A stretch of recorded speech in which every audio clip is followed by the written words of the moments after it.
పడి ఉంటుంది. సముద్ర కడలిలో ఎగిసిపడే అలలు సమస్యల సుడిగుండంలో ప్రయాణిస్తూ విజయ తీరం వైపు ఎదురీత.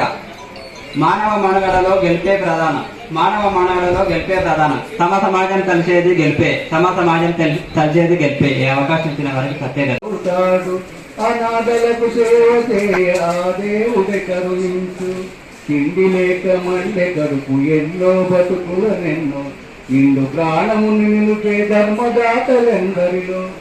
ఆనుడి కదా జీవమున్న ప్రతి ప్రాణికి, మనిషైనా జంతువైనా ఏ ప్రాణికైనా చేయు సేవయే సమాజ సేవ. సొమ్ము మరొకరు దోచుకోవాలన్న తాపత్రయం పెరిగింది, అసూయ పెరిగింది, మోసం పెరిగింది, ప్రాణం విలువ పెరిగింది, మానవ విలువలు పెరిగాయి. మూలనాదేశం అపురూప శక్తి కలది. ఆపదలో ఉన్న దేశాలు ఆదుకుని తుండు. ఆలితలంపు కలలోడ కాపగా కొరడబోయేల కడుగు పాటుపడదు. విశ్వమోహనం.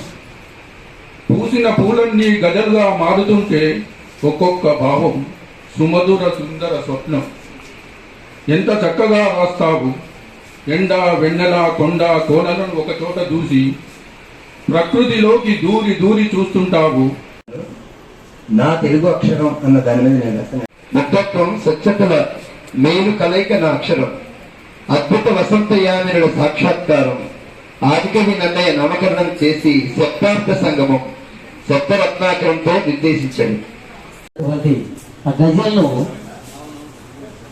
పద్య రూపంలో పాడేసి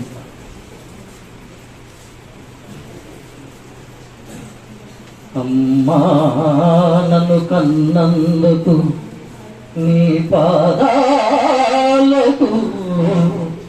వందనం.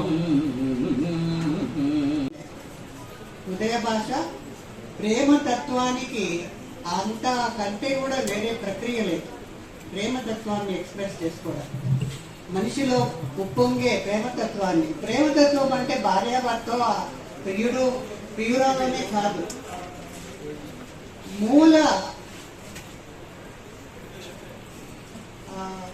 కాన్షియస్నెస్, మూల చైతన్యం యొక్క రూపమే ప్రేమ. మూల చైతన్యం యొక్క రూపమే ప్రేమ అంటాను. దానికి మూలమే ప్రేమ. తెలుగు గజల్స్ తీసుకొని హిందీలో ట్రాన్స్లేట్ చేయించి ఆవిష్కరిస్తారు. సో అది మన కృష్ణ గారు చేపడతారు. మీరందరూ కూడా మీకు వీలైన 1 or 2 గజల్స్ కృష్ణ గారికి పంపిస్తూ వస్తే అది ఒక సంగ్రహంగా మేము ట్రాన్స్లేట్ చేయించి ఒక్కొక్కసారి మనము ఇనాగరేట్ చేస్తాం. రచయితలు కవుల యొక్క సంకలనం, ముఖ్యంగా మీరు తెలుగులో రాసినటువంటి గజల్స్ ని హిందీలోకి 100 మంది గజల్ కవుల సంకలనాన్ని హిందీలోకి అనువాదం చేయించి వాటిని కూడా క్యాసెట్లుగా చేసి యూట్యూబ్ అన్నింటిలో ఉపయోగించి భారతదేశంలో ఈ తెలుగు రాష్ట్రాలు అద్భుతమైన గజల్స్ రాస్తున్నారు అనేటువంటి ఒక గుర్తింపుని ప్రపంచవ్యాప్తంగా తీసుకురావాలని ఆమె చెప్పినందుకు ఆమెకు మీ కరధ్వనులతో ఆమె అభినందించండి. కాబట్టి కవులను కళాకారులను ప్రోత్సహించేటువంటి సంస్థల్లో విశ్వపత్రిక సంస్థ మొదటి స్థానంలో ఉందని తెలియజేస్తే, ఇప్పుడు మేము కొద్దిగా లేటుగా తెలుసుకుని అక్షరాల పూలు జల్లమని చెప్పి 4 రాష్ట్రాల్లో ఉండేటువంటి దక్షిణ భారత హిందీ ప్రచార సభ విశారద వరకు మేడం చదువుతున్నారు. ఆ విశారద అనేటువంటి పాఠ్యక్రమంలో విశారద పరీక్షలో ఉండేటువంటి సిలబస్ లో ఆ యొక్క పాఠ్యక్రమాన్ని చేర్చడం జరిగింది. ఈ రోజు భారతదేశంలో ఉండేటువంటి సౌత్ ఇండియాలో ఉన్నటువంటి రాష్ట్రాలన్నీ కూడా మన కృష్ణ గారు, మన తెలుగు వారైనటువంటి కృష్ణ గారు రాసిన అక్షరాల పూలు జల్లండి అనేటువంటి పాఠం పైన ప్రతి ఒక్క విద్యార్థి ప్రతి 6 నెలలకు ఒకసారి ప్రశ్నకు సమాధానం రాస్తారంటే అంతటికంటే గొప్ప వ్యక్తులు మరింకెవరు ఉంటారండి. ఇక బాగుంటుంది అని అనిపిస్తూ ఉంటుంది కదా, అంత ప్రసన్నమైనటువంటి మొహం. ఆ పేరు కూడా విశ్వపుత్రిక అని పెట్టుకుంది. నిజానికి జాషువా గుర్తొచ్చాడు నాకు. విశ్వనరుడు నేను అన్నాడు ఆయన. ఏమో విశ్వపుత్రిక నేను అన్నాను. అందుకని ఎవరికైనా ఒక ప్రసన్నతనిచ్చేటటువంటి అద్భుతమైనటువంటి మొహం, చిరునవ్వు, అద్భుతమైన కవిత వాక్యాలు ఉన్నటువంటి ఓ మనిషి కదా. అయితే నేను మీ నుంచే జాతీయ లిటరరీ పురస్కారానికి ఎంపికైన గౌరవనీయులు డాక్టర్ ఎం యశోదాదేవి గారిని సత్కరించవలసిందిగా కోరుతుంది. తెలిసినటువంటి విశ్వపత్రిక గజల్ ఫౌండేషన్ తరఫున విశ్వపత్రిక విజయలక్ష్మి పండిట్ గారు తన యొక్క గజల్ పుస్తకాలను 4 పుస్తకాలను ఒకే పుస్తకంగా ఒక సంపుటిగా హిందీ అనువాదాన్ని తీసుకురావడానికి చేసినటువంటి చర్య హర్షింపదగినటువంటిది. కానీ ఈరోజు ఇంకా కాసేపు ఉండాలి అంటే దయచేసి ఏమనుకోవద్దండి, రేపు నా రిటైర్మెంట్ ఉంది. అందుకోసమయ్యి ఈరోజు ఉండడానికి వీలు లేని పరిస్థితి కాబట్టి నేను కొంత త్వరపడి వెళ్లాల్సినటువంటి అవసరం ఉంది. మిమ్మల్ని ఇబ్బంది పెడుతున్నందుకు త్వరగా విడుదల బోల్డ్ అని అనువాదాలు చేస్తారు, అందుకని గట్టిగా చెప్పట్లు పెట్టండి. మీరు రిటైర్ అయినందుకు మేము ఒక రకంగా సంతోషిస్తున్నాం, దానికి కూడా మేము శుభాకాంక్షలు తెలియజేస్తున్నాం.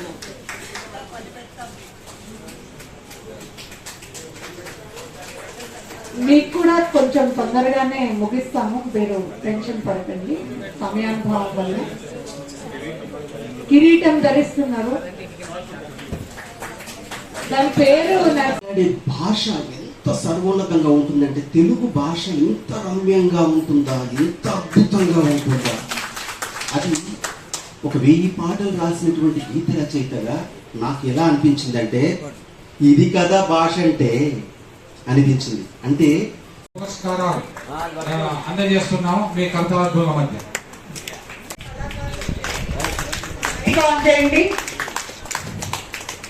అక్కడ బయట వర్షం కళలు పండిన పురాణాల పుణ్య భూమిరా అంటారు. అందుకే చాలా సంతోషం అనిపించిందండి. ఎందుకంటే నేను విద్యారంగంలోను ఉద్యోగ రంగంలోను తర్వాత స్త్రీ ఉద్యమాల్లోను స్త్రీలకి 1/3 రిజర్వేషన్స్ తీసుకొచ్చిన వాడిని నేనేనని గర్వంగా చెప్పుకుంటాను. మన్మోహన్ సింగ్ గారిని కలిసి వారికి కావలసిన మెటీరియల్ అంతా ఇచ్చి ఆనాడు 30 ఏళ్ల క్రితం ఆయన ప్రవేశపెడితే ఇప్పుడు బీజేపీ గవర్నమెంట్ వచ్చిన తర్వాత అది బిల్ అయ్యి యాక్ట్ అయ్యి పాస్ అయ్యి వచ్చింది. సో విద్యారంగంలో ఎంతోమందిని ఐఏఎస్ ఐపీఎస్ని కూడా చేశాను ట్రైనింగ్ ఇన్స్టిట్యూట్ ద్వారా. తర్వాత ఉద్యోగ రంగంలో ఎవరు ఏ చదువుకుంటే ఉద్యోగాలు వస్తాయి చాలామందికి అది చేశాను. వేలాది మందికి bank clerks, railway, income tax ఇలాంటి వాటిల్లో ట్రైనింగ్ ఇచ్చి వాళ్ళని పంపించాను. తర్వాత ప్రొఫెసర్గా చేశాను, లక్ష్మీ కాలేజీలో ప్రొఫెసర్గా చేసి రిటైర్ అయ్యాను. నాది పిహెచ్డి ఇన్ సైకాలజీ. సూపర్. తర్వాత ఈరోజు ముఖ్యంగా ఈరోజు కార్యక్రమం గురించి ఈ అవార్డు పొందడం మీకు ఎలా అనిపించింది? ఈ రోజు కార్యక్రమం గురించి ముఖ్యంగా ఈ మేడం గారు బిక్కి రామకృష్ణ, నా ఆరోగ్యం నా పర్మిట్ చేయకపోయినా నేను ఎందుకంటే నన్ను గుర్తించి ప్రత్యేకంగా విద్య ఉద్యోగ రంగాలు ఇంతకుముందు నాకు మరో 3 జీవన సాఫల్యం వచ్చినాయి. కానీ ఇది ప్రత్యేకంగా విద్య ఉద్యోగ రంగాలని చూసి నేను ఎందుకంటే నేను చేసిన రంగాల్లో నాకు ఇస్తున్నారు కాబట్టి నా అంత అదృష్టవంతుడు ఇంకొకరు ఉండడు అనుకుని ఓపికగా వచ్చాను, ఓపికగా కూర్చున్నాను. Thank you sir. నా పేరు డాక్టర్ నీలం బాలగంగాధర్ తిలక్. నాకు కవి, గాయక, నటునిగా నేను ఉన్నాను. నేను ఎన్నో కార్యక్రమాలు చేశాను. నా ప్రతిభను గుర్తించి ఈ విశ్వపత్రిక వాళ్ళు ఫౌండేషన్ వాళ్ళు నాకు ఈ అవార్డు ఇవ్వడం జరిగింది సార్. చాలా సంతోషము. మాది కడప జిల్లా సార్, మాది ఆంధ్రప్రదేశ్. కవిగా మీరు ఎన్ని అవి రాయడం జరిగింది? నేను దాదాపు 500 పైగా సాంగ్స్ రాశాను సార్. ప్రేమ వసంతం అనే ఒక కథ, నాలాగేంద్ర అనే నాటకం రాయడం జరిగింది. నాటకాలు దాదాపు ఒక 700-800 పైన ఆడింటారు సార్ నేను. కృష్ణునికి, అర్జునునికి, నారదునికి, ఇలాగే భగవాని శంకరునికి. ఈ మధ్య రీసెంట్గా ఇట్లా భగవాని శంకరునికి కూడా ఆడడం జరిగింది సార్. ఇలా నాటకాల్లో మంచి గుర్తింపు తెచ్చుకున్నాను. ఈరోజు ఈ అవార్డు తీసుకోవడం మీకు ఎలా అనిపించింది? చాలా సంతోషం అనిపించింది సార్. ఈ అవకాశం ఇచ్చిన మేడం గారికి, బిక్కి కృష్ణ గారికి ముందుగా వారికి నా యొక్క కృతజ్ఞత తెలుపుకుంటున్నాను సార్. ఎందుకంటే మమ్మల్ని గుర్తించి ఎక్కడో ఆంధ్ర నుంచి మమ్మల్ని పిలిపించి ఇక్కడ నాకు అవార్డు ఇవ్వడం చాలా సంతోషం సార్. థ్యాంక్ యూ సార్ గారికి నా తరఫున. నేను కవితా భారతి అధ్యక్షుడిని వేములవాడ. నేను సినారే, నాది ఒకే గ్రామం. సినారే బాటలో నేను నడుస్తున్నాను. సినారే రాసినట్టు నేను కూడా గజల్స్ రాస్తున్నాను. మానవతా విలువలు, నైతిక విలువలపై నేను గజల్స్ రాస్తున్నాను. వైద్య వృత్తి చేస్తున్నాను. మాటలు రాస్తుంటే రోగాలు పోతున్నాయి, మాటలు రాస్తుంటే రాగాలు వస్తున్నాయి. ఓకే, ఎలా అనిపించింది ఈరోజు మీరు లెజెండరీ చేతి మీదుగా అవార్డు అందుకోవడం? మీకు ఎలా అనిపించింది? నైతిక విలువ, మానవత విలువ గురించి వస్తుంది.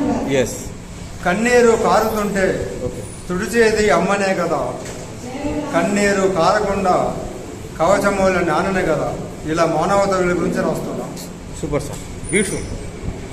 ఇంకా ఈరోజు ఈ అవకాశం ఇచ్చిన మేడం గారు. పలికించే ఆత్మ ఉంటే కంచె విప్పు తాను, పలికించని మానవతకు కాంచి పిదరాను. Super, Kanchi పిదరా. Super, thank you. బంగారు పంజరమైన చిలుకపు బంది కానీ ప్రకృతి ఓడులోని తన్మయం, ఆకాశమే దాని వికాసం. చిన్న దీపం ఎంతయని గాలి ఊడహేళన చేసే, విస్తరించు జ్వాలను చూసి ఆ గాలి స్నేహం చేసే. ప్రమాదం అంచుయేల, ప్రమోదం మంచి వేళ, అగాధంలో ఎలేల, మేదలో గయలు పాయలే, మేదలో గజలు పాయలే. Thank you sir, thank you sir, thank you. మేదలో గజలు పాయలే, బ్యూటిఫుల్. ఓ నెమలి ఓ నెమలి. చాలు సార్, థ్యాంక్ యూ సార్.